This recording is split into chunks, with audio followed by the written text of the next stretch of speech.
What are we doing today?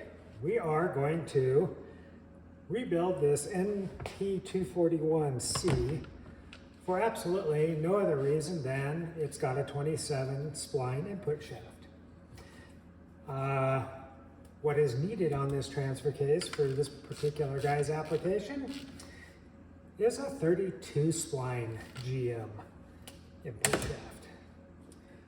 So we're going to rebuild a perfectly good transfer case just to do that. Before I can really get started in the teardown, take a few minutes and we'll talk about the 241C I'm going to be tearing down here. First thing is, these are a very, very common transfer case in General Motors from about 89 to 99. And there were, once you get, I think it's newer than about a 92, it was a slip yoke front output and not a fixed output. Because the pickups, as you recall, in 88 went to an independent front suspension, and then in the Suburbans, and I believe it was 91 was the last year of their square body, which would have been the last year you could have gotten a passenger drop fixed output shaft for a 241 out of those. But they're a very versatile transfer case. They came in passenger drop, driver's drop. The most common input shaft was 27 spline. The next one was the 32 because remember, General Motors had big blocks and NV4500s and Turbo 400s and 4L80Es. 32 spline will mate to those. Dodge also has a version of a 241 D, as I call it. It has a different bolting pattern. So they don't just interchange randomly. You do have to have the right case for the right application. Jeeps have a 241 OR, which is that low range. Pretty much nothing interchanges with these. I'm sure there's something that would. I haven't sat them side by side and compared every part. But that 241 OR is definitely a low range version of this, and those ORs will not take the amount of torque or the amount of horsepower this will because of that 4-to-1 gear. Speaking of horsepower and torque rating, a lot of people don't realize these 241Cs will take a whole bunch of horsepower and torque. I've seen them with 1,500 horse run through them, never had a problem. They've been tested at 5,500 pound-feet of torque going through them. It's more than anything I will put out, so they are a pretty tough transmission. One of the other reasons I wanted to do this video is the 231 new process transfer case is almost identical. It has different shift levers and configuration there, but pretty much the guts are identical. So if you can do a 231, you can do a 241 and vice versa. So if I think of anything else, I'll mention that as we go. For now, we're going to tear down this very nice and fairly clean transfer case and see what it looks like inside. Well, I decided I'm not going to use the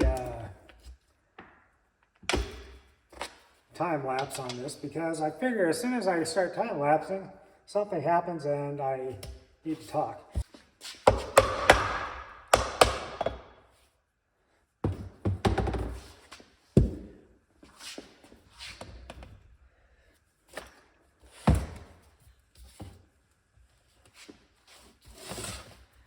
There is a snap ring in here. When that snap ring's removed, then we can take this back housing off. I'm also going to take out the pickup just in case there's something that could interfere with it. Now, since it's a magnetic pickup, there's really nothing that would catch on it, but my luck, taking it off, I will hit it on something and damage it.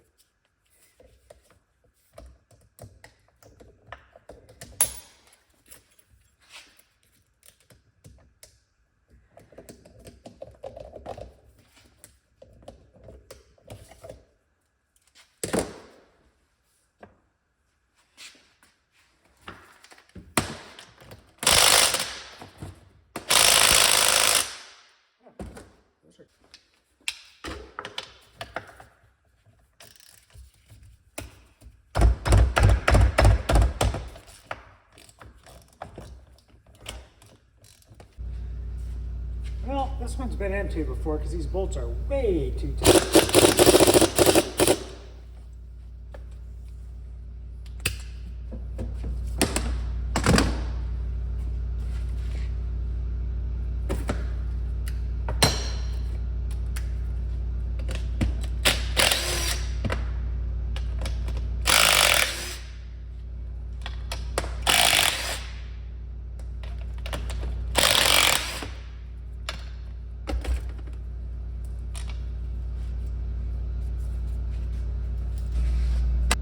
Try to keep the dirt out of it, so as I'm taking this apart, kind of blow that off, brush it out of the way. If you become a part cleaner, they tend to stay cleaner a little better.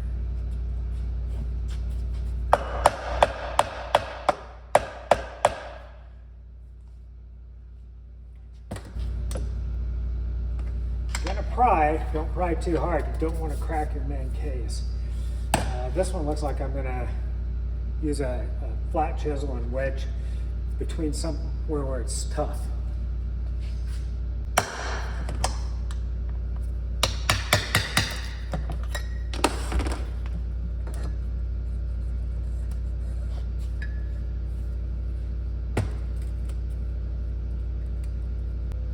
Next, there's another C-clip, the tone ring for the speedometer, and then the pump.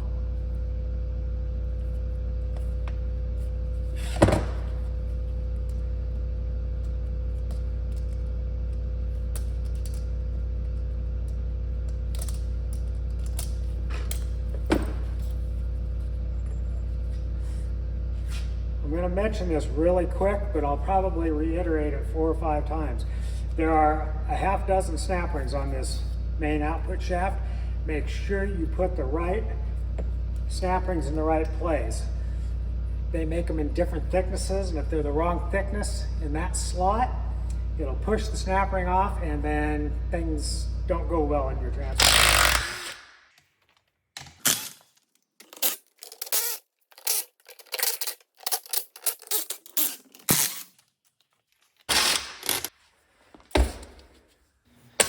There is a slot on the back side where I am putting this little small pry bar just for spreading the cases apart.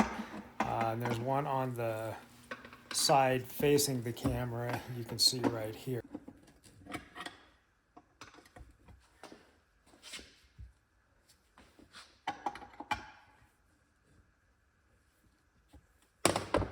That one's sticky. Why is that one sticky? Because there is a dowel pin in there that is made out of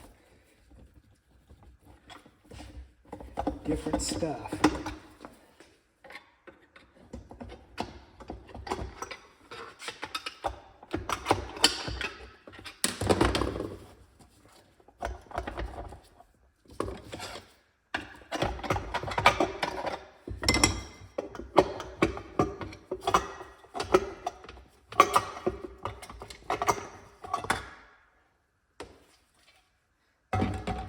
Now I just wiggled this around to get it around the pump, but don't forget, that's not looking good there.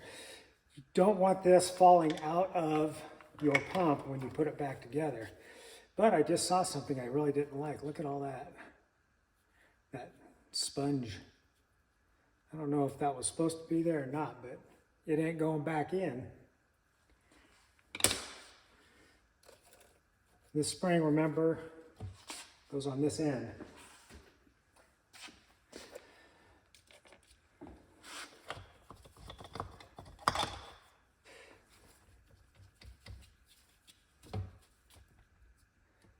And if you're going to determine your chain slop, it works better before you pull your housing off. I usually will pull it back a little bit and see what kind of slop it has. Because if you leave it like this, that looks really bad. But it's really not that sloppy because there's nothing holding this back half together.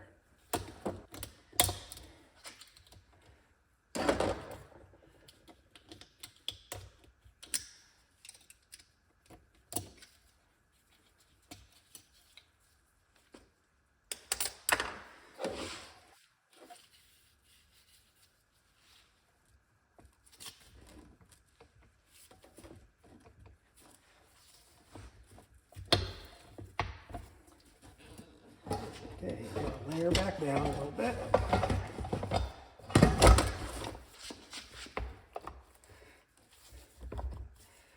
And I kind of pull the whole assembly until I get the chain off. So I get the chain off, now I can come back and focus on the primary.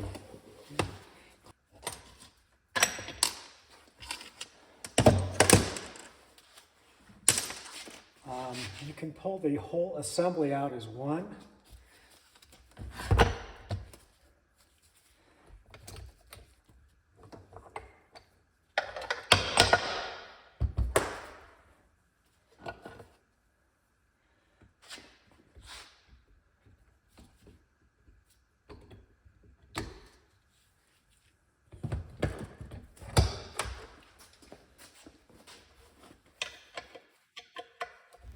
I pull the detent at this time just to make it easier to move the shifter around.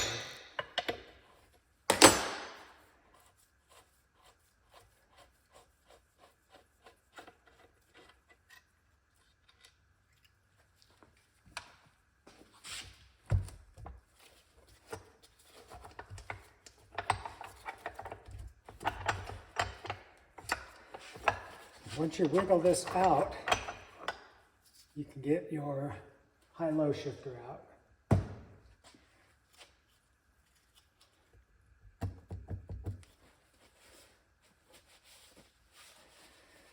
Well, I think I'll bring this in a little tighter so you can see what's in here. Now that we've pulled the high-low range shifter out, there's a snap ring in here, and then I can remove the planetary assembly, and that's where we're going to get attached to the input shaft. That snap ring really isn't too hard to pull out. You just kind of get a screwdriver behind it, which will get it pulled up, and then once it's pulled up, you can just walk around it with a pick.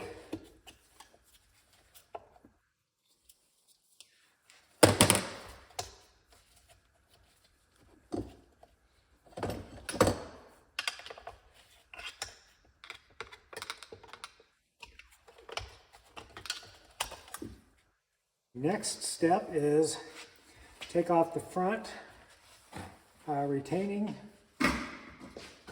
piece, and there's a snap ring behind there too where this front seal is, so once that's out, then the rest of this will slide out.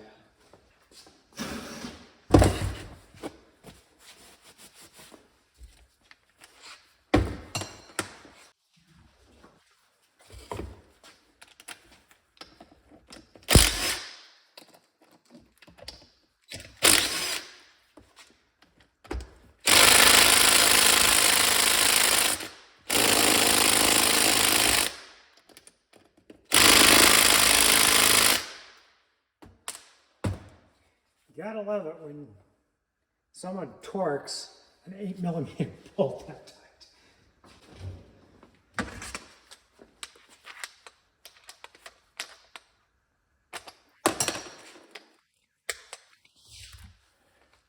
There's absolutely no reason for those bolts to be in like that.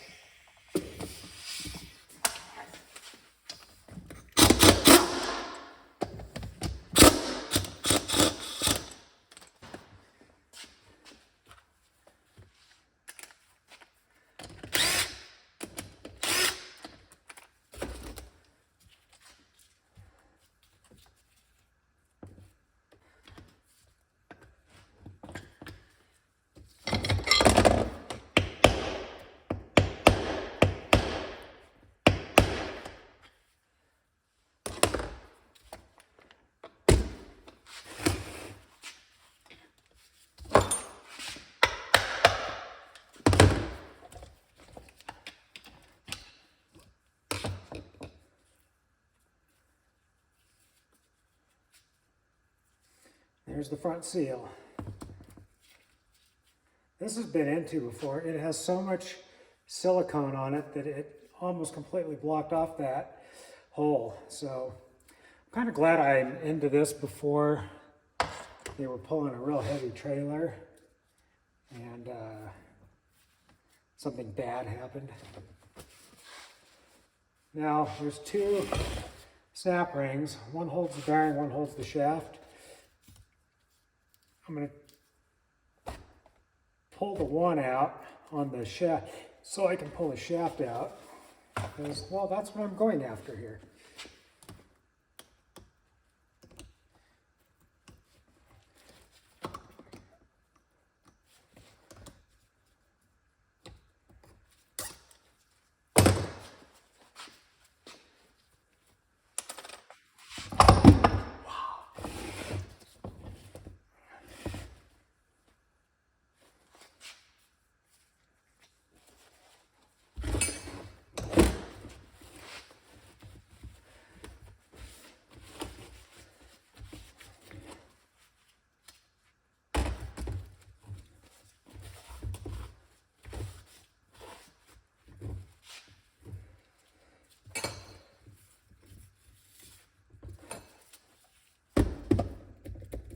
Before I continue, do a little bit of cleanup.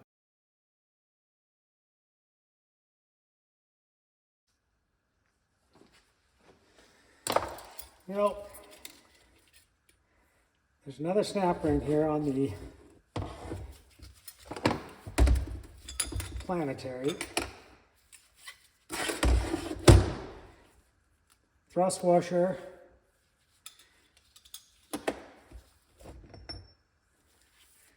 And voila, this is the part we need. I was hoping he had the whole assembly, then I wouldn't have to take that apart either, but this is what we're after. Now there is a needle bearing in here, which if you want to replace, you can. I don't need to at this point, but there is a thrust washer and a retaining washer in that. This is the new one, or the new used one. 32 splines. I make sure to take the one I'm not using away for one reason. I don't want to accidentally put the wrong one in, put it all the way together, and then realize, oh no. Now, one thing a lot of people will do as they're putting transfer cases together, which I don't, is they oil everything or dip it in oil as they go. I usually don't on these. I wait till I get an assembly together, then I add some oil to it, because a lot of times you have to pull stuff back apart once or twice to make sure you got everything working. In this particular case, I know I'm not going to have to take this apart, but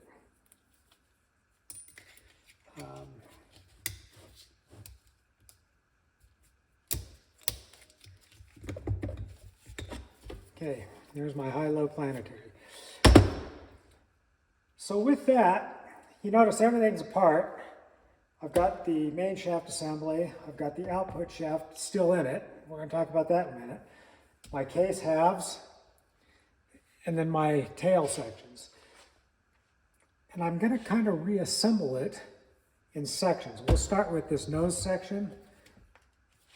This nose bearing, by the way, you can pull out. Or tap it out. The snap ring on the outside keeps it from going in. The snap ring on the shaft keeps it from going the other way. So it kind of locks everything in together. We're going to put this assembly together first. Then we'll put our cluster section in, and we're going to talk about that cluster a little more in depth.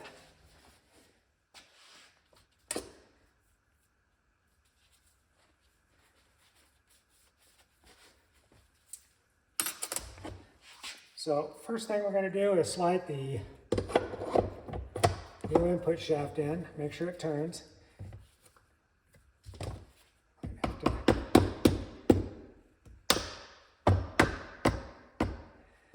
Tap that in. You kind of got to hold everything kind of nice and neat in place in order to put the snap ring back on. And sometimes it'll still slide, but like it just did. The other direction with the outside snap ring being the one you use to seat, meaning this one here.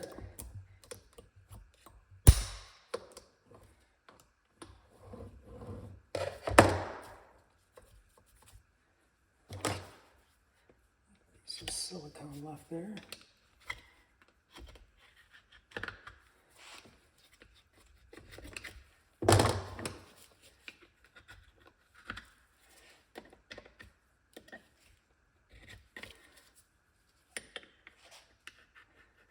Really don't care much about the silicone that's on the outside. What I do care about though is I think they used the wrong silicone on the inside. So I want to make sure they're, you always end up with a little droplet or two there, and I want to make sure those aren't there. Now I'm cleaning all the silicone. Now I had silicone packed clear down into here, and it was pretty much covering the entire hole where the bearing or the oil passes through to lubricate the bearing. So all that needs to come off. And then we're just going to glue the surface that needs to seal. We don't want glue in here so it blocks the oil from the bearing. You don't have to use a whole tube and use the right silicone.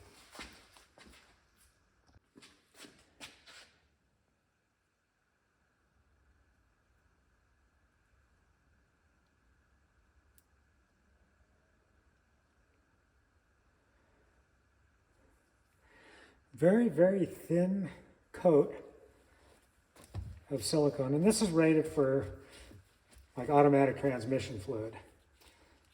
Make sure your orientation is correct.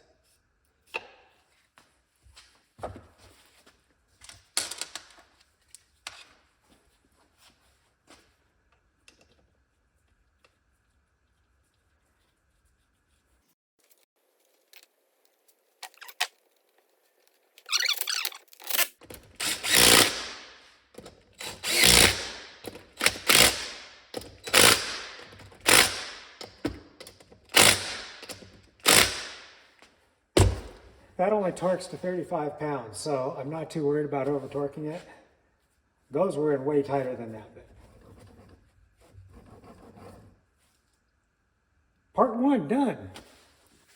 All right, we're getting ready to install our car, but don't forget, we have a big snap ring that goes in here just to help keep the planetaries in. You don't want them coming out once you're together.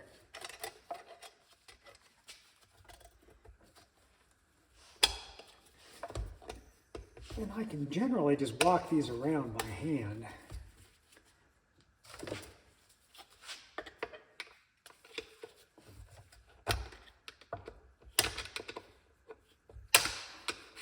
As such.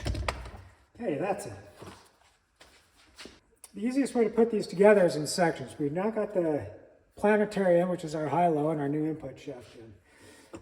Next thing I'm going to put in, which is kind of part of that same assembly, is the high-low shift collar and rail.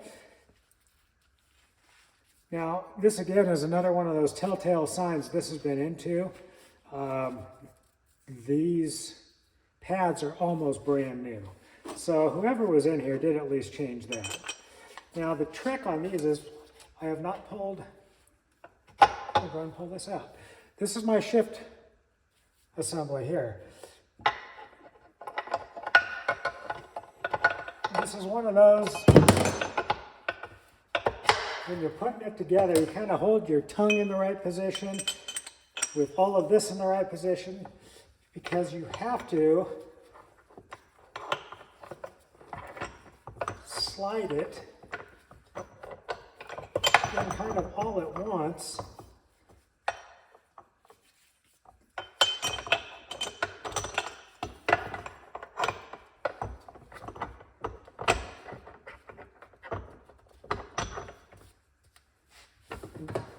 I'll tilt this a little bit. So now I've got my shift collar down into the planetary, which is right where it goes. This piece is in where it goes. Now I'm going to leave this loose for now. I can put the shift rod in there if I want. But right now, I just want to leave this as, this assembly is finished at this point.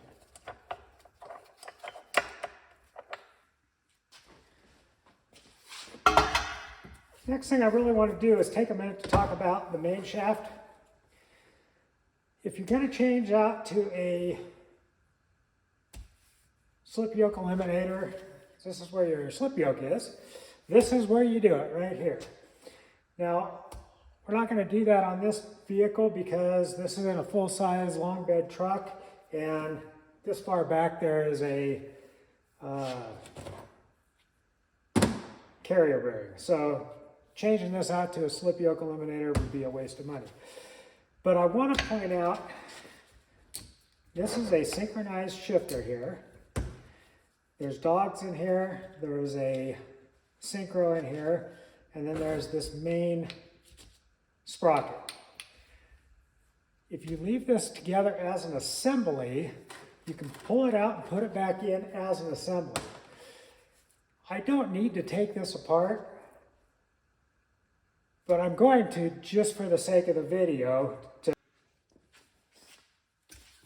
snapping off now. A lot of these have needle bearings in them. The 241s don't, but like that 208 I did, if you pull this cluster apart, there's a whole bunch of needle bearings that fall out. So on this, we'll start off, we'll take the shift collar and synchro out. Synchro and sprocket. And this is the main shaft. Now, like I said, a lot of these will have needle bearings in here. 241 doesn't, which is really kind of nice. As far as the dogs and the shift collar, these are fully assemblable.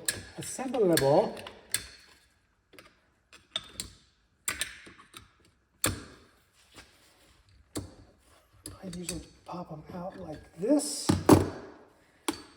Now you can take the snap rings out and take each dog out. These are a pain in the butt to put back in, just so you know. They've got a dimple, and just put the dimples in different places. Again, deteriorating silicone embedded in that. Now these are directional, so keep your eye out on which way they come out.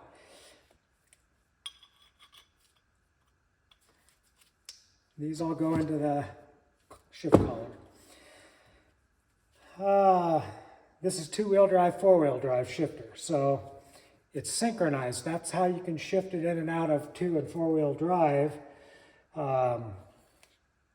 without stopping. So if you do anything, replace dogs, usually you don't have to do anything with these unless they're really just grenaded.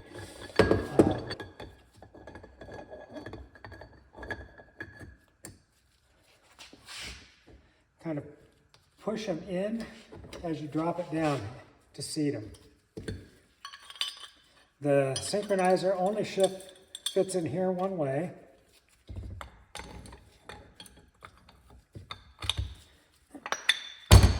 And now we're back together. Again, make sure you put the right C-clip in.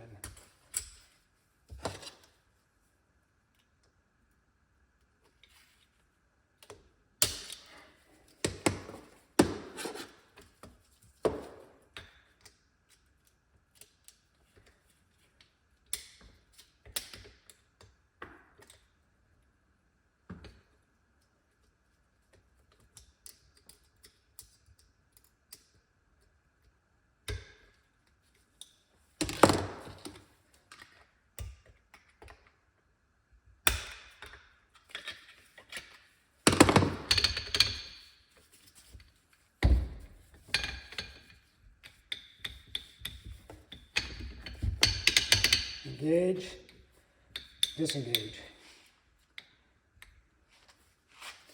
That's all there is to that. If you remember when I did that NP208 a while back, pulling this out with needle bearings, if you do get a transfer case that has the needle bearings in there, no big deal. Use some grease to hold them in, put it together. So these are fairly simple transfer cases. Other than they're just messy like everything else, they're really not that bad to do. Now we're back at the shifters again, and I'm pretty sure this has been into in the very recent past. These pads are in such a nice shape.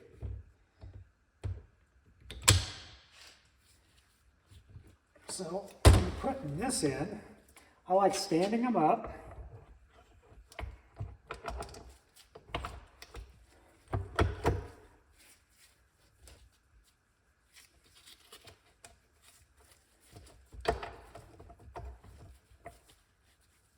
Voila.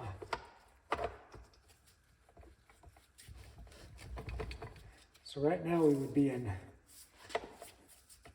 two-wheel.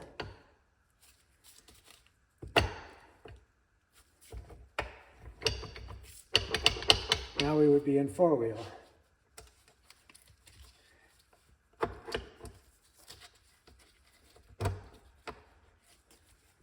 And then again, we go back into four-wheel when we go into low range.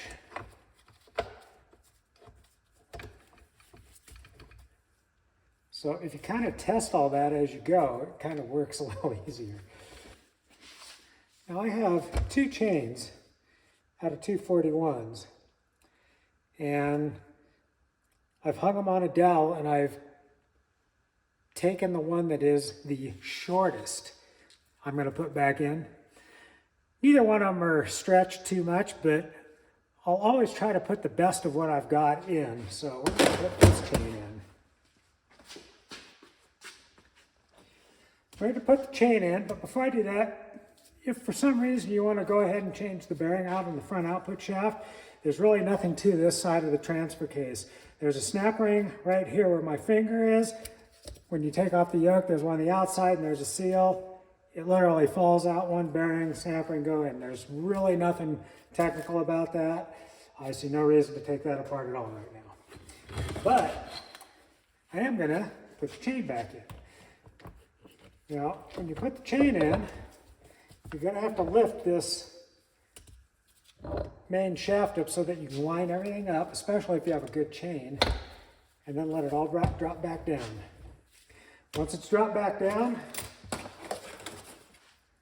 put your snap ring in, and I put the cornered edge of the snap ring on this inside on the shaft, not on the sprocket. It's just how I was taught to read a snap ring, and I don't have problems that way, so. Okay, basically we're pretty well together. Now we can come in here and start testing our four-wheel drive and two-wheel drive. Move the shifter. Voila. I don't like doing too much of that because there's really nothing holding the shifter in. Once I put the back half on, I'll double check that.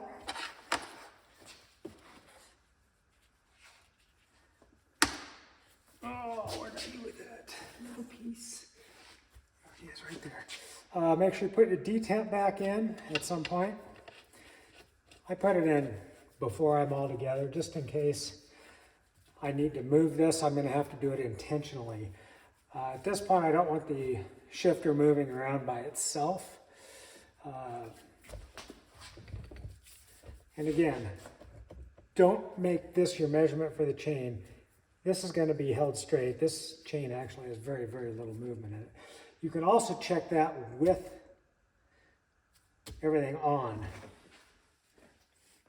Now all we've got left is the back components here. Got me a new tube and O-ring, and those go on, slide into the back half of the case. It's easier that way. I put the oil pump assembly on when I set the back half of this case on. So that's first. Now there's another roller bearing in here. If you decide you want to replace it, replace it. Don't forget to put your spring on here. Now, another little side note, these oil pumps do have a little rubber seal in here. Make sure it's seated all the way. And keep in mind the oil pump slides on and it floats. The back half of the case holds it together. So you aren't going to have a snap ring there. You'll have the snap ring that holds your tone ring in. So with the shifter on, I can shift this through all the gears. Now, a lot of times I will put the back cover on to test that because the shift shaft needs to be able to move and that spring helps push stuff down.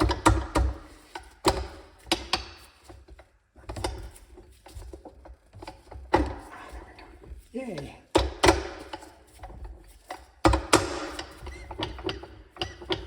Okay.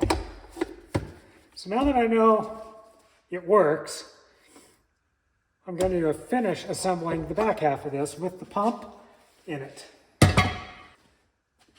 And now that I'm ready to assemble, again, very thin amount of silicone. You don't have to use the whole tube.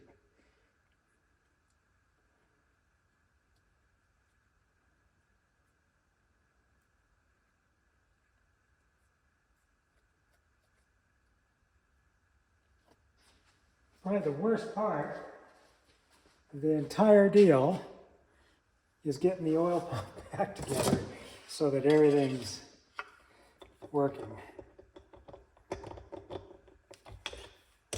First thing to do, make sure you put it in right side up. Just kind of needs to be that way.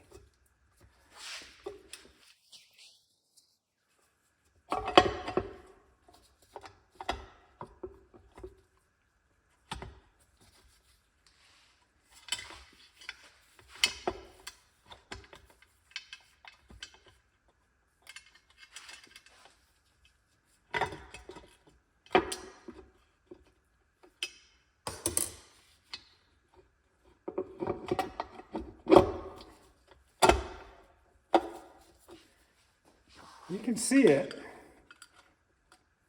Make sure it's lined up. So we are on the money with this one.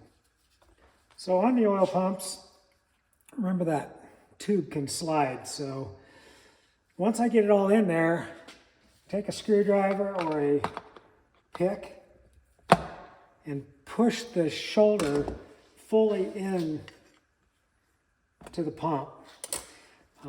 It'll pull it out of that hose, but I mean, it's only an eighth, but that way I'm absolutely positive that we're not going to have a problem here.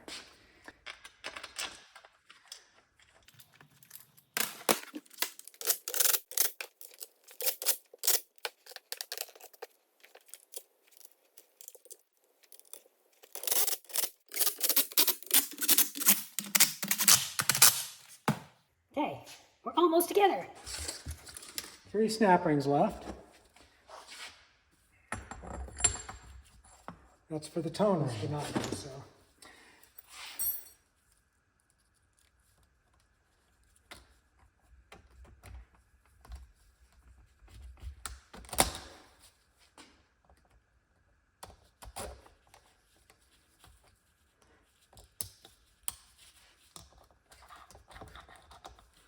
Now remember, this floats. It's got little keepers in here, so it will lock in, but there's no snap rings.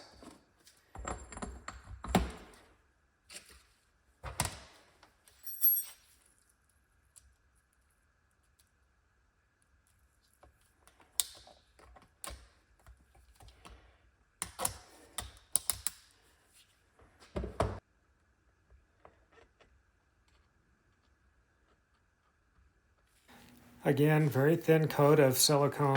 Use the right kind of silicone. I did determine that that spongy stuff that was caught up in the pickup for the oil pump was nothing more than degrading silicone. It would have caused a failure in this transfer case in a short period of time.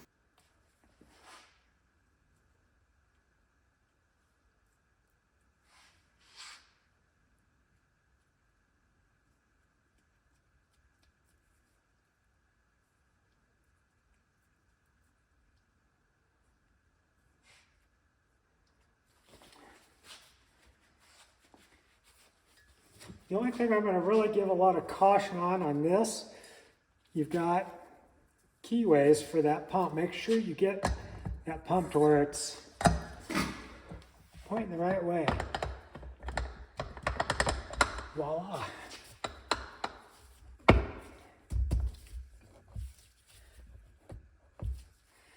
There's one other little trick I'm going to show you. After we bolt this on.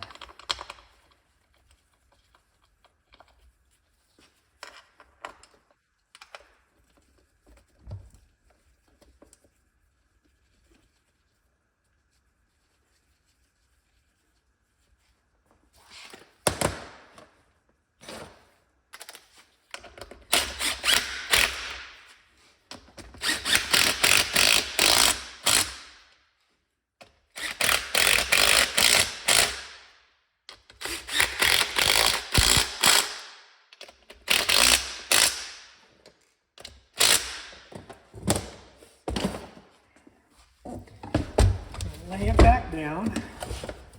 I'm going to pull this shaft out because we have one more snap ring to put in.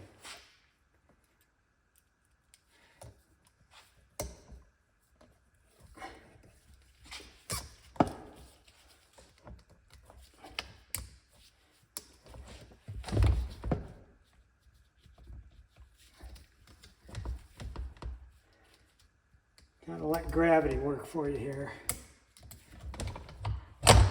There's that. And you can actually see, there we go, now it's seated. All right, again, snap rings in, seated. Make sure it's seated, yes. A little bit of glue. Now keep in mind, another little quirk, these only go on one way. If you line it up the wrong way, the bolt holes won't line up. So just thought I'd throw that out there.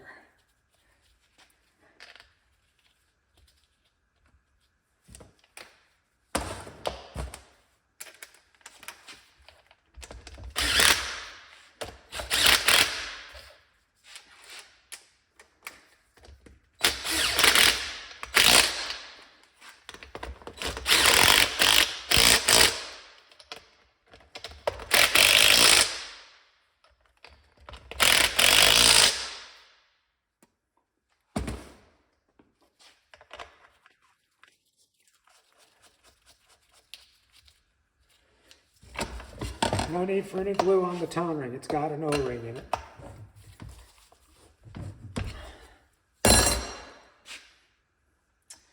There we go.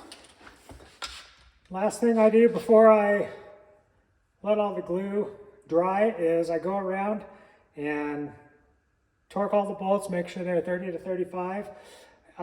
If for some reason you do have to knock that yoke off, that's like 130 to 200 pounds. But I only snug them up with my impact and then finish it up with the torque wrench.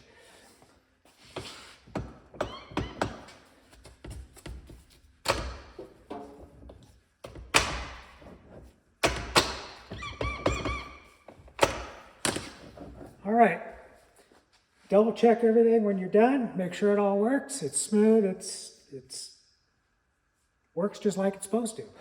Now, tomorrow after the glue dries, I'll add a quart of transmission fluid to this before it leaves my shop, and I will make sure that I spin it, turn it upside down a couple times. I want fluid to make sure my bearings are coated before someone puts it in and runs it dry. And even if they forgot to put fluid in after they install it, if I have a quart of fluid in here, they might be able to go around the driveway and then realize they forgot to put fluid in it. So the other thing I'll do before it leaves is I will tag this as being dry so they know they'll have to add oil. Other than that, that's a 241C. All the 241s internally, except for that low range one, are pretty much the same.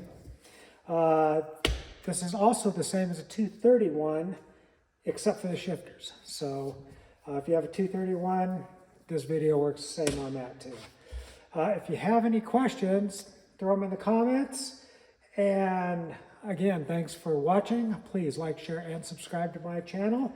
I really do appreciate it. I like things like this when I need to learn something. So keep on watching.